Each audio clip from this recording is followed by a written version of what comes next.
17. A catastrophe.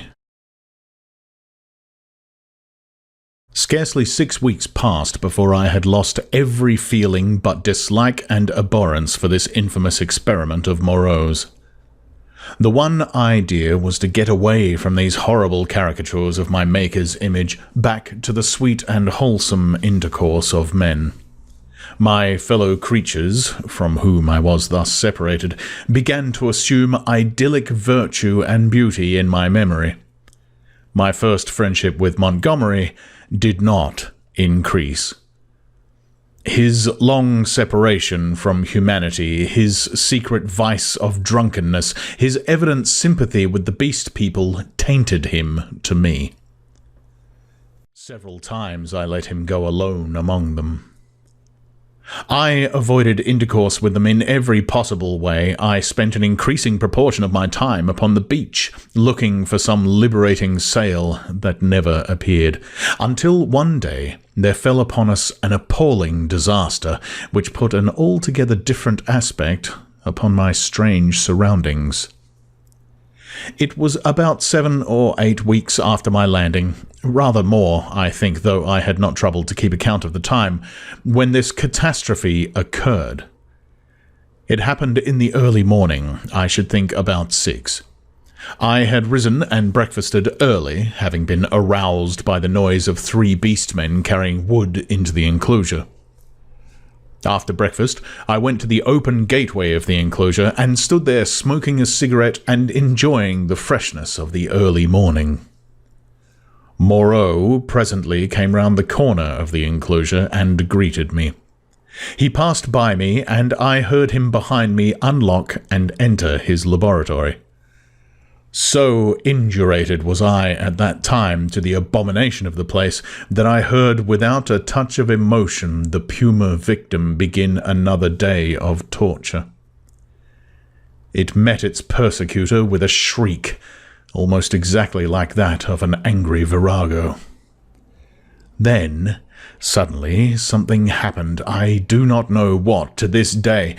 I heard a short, sharp cry behind me, a fall, and turning, saw an awful face rushing upon me. Not human, not animal, but hellish, brown, seamed with red branching scars, red drops starting out upon it, and the lidless eyes ablaze. I threw up my arm to defend myself from the blow that flung me headlong with a broken forearm, and the great monster, swathed in lint and with red-stained bandages fluttering about it, leapt over me and passed. I rolled over and over down the beach, tried to sit up, and collapsed upon my broken arm. Then Moreau appeared, his massive white face all the more terrible for the blood that trickled from his forehead. He carried a revolver in one hand. He scarcely glanced at me, but rushed off at once in pursuit of the puma. I tried the other arm and sat up. The muffled figure in front ran in great striding leaps along the beach, and Moreau followed her. She turned her head and saw him, then doubling abruptly made for the bushes. She gained upon him at every stride. I saw her plunged into them, and Moreau, running slantingly to intercept her, fired and missed as she disappeared. Then he too vanished in the green confusion. I stared after them, and then the pain in my arm flamed up, and with a groan I staggered to my feet. Montgomery appeared in the doorway, dressed and with a revolver in his hand. "Great God, Prendick," he said, not noticing that I was hurt. "That brute's loose! Tore the fetter out of the wall! Have you seen them?" Then, sharply, seeing I gripped my arm, "What's the matter?" "I was standing in the doorway," said I. He came forward and took my arm. "Blood on the sleeve," said he, and rolled back the flannel. He pocketed his weapon, felt my arm about painfully, and led me inside. "Your arm is broken," he said, and then, "Tell me exactly how it happened. What happened?" I told him what I had seen. Told him in broken sentences with gasps of pain between them, and very dexterously and swiftly he bound my arm meanwhile. He slung it from my shoulder, stood back, and looked at me. "You'll do," he said. "And now?" He thought, and he went out and locked the gates of the enclosure. He was absent some time. I was chiefly concerned about my arm. The incident seemed merely one more of many horrible things. I sat down in the deck chair and, I must admit, swore heartily at the island. The first dull feeling of injury in my arm had already given way to a burning pain when Montgomery reappeared. His face was rather pale, and he showed more of his lower gums than ever. "I can neither see nor hear anything of him," he said. "I've been thinking he may want my help." He stared at me with his expressionless eyes. "That was a strong brute," he said. "It simply wrenched its fetter out of the wall." He went to the window, then to the door, and there turned to me. "I shall go after him," he said. "There's another revolver I can leave with you. To tell you the truth, I feel anxious somehow." He obtained the weapon and put it ready to my hand on the table, then went out, leaving a restless contagion in the air. I did not sit long after he left, but took the revolver in hand and went to the doorway.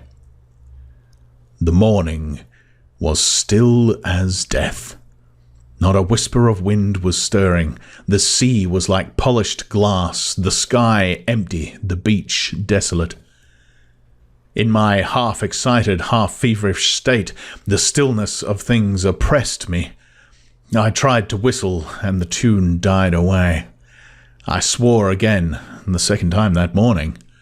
Then I went to the corner of the enclosure and stared inland at the green bush that had swallowed up Moreau and Montgomery. When would they return, and how? Then, far away up the beach, a little grey beast man appeared, ran down to the water's edge, and began splashing about. I strolled back to the doorway, then to the corner again, and so began pacing to and fro like a sentinel upon duty. Once I was arrested by the distant voice of Montgomery bawling, "Cooey! Moreau!" My arm became less painful but very hot.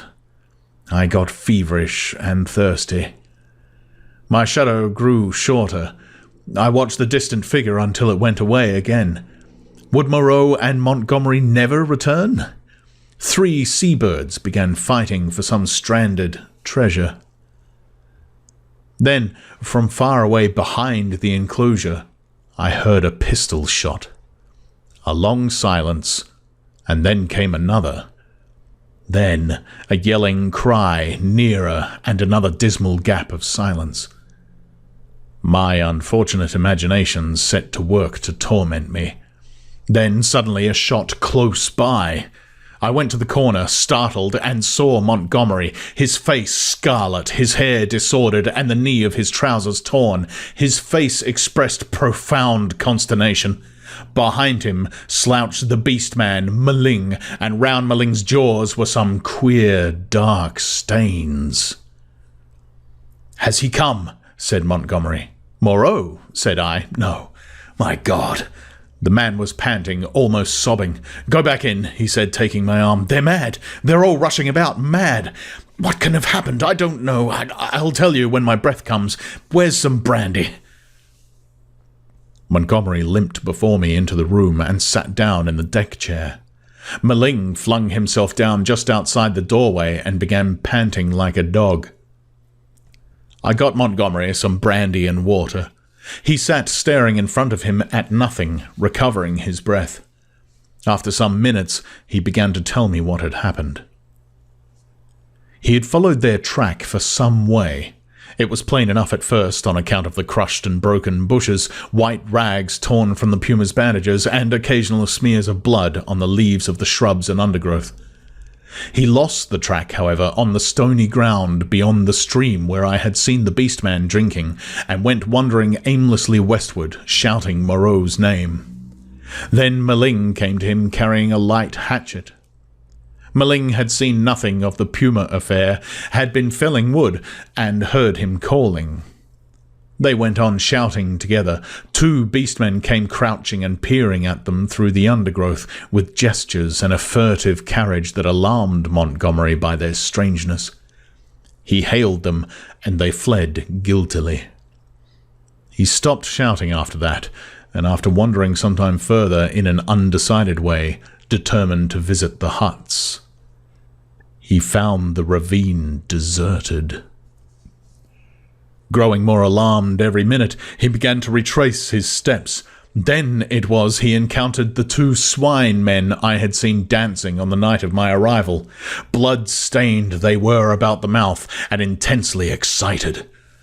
They came crashing through the ferns and stopped with fierce faces when they saw him. He cracked his whip in some trepidation, and forthwith they rushed at him. Never before had a beastman dared to do that. One he shot through the head.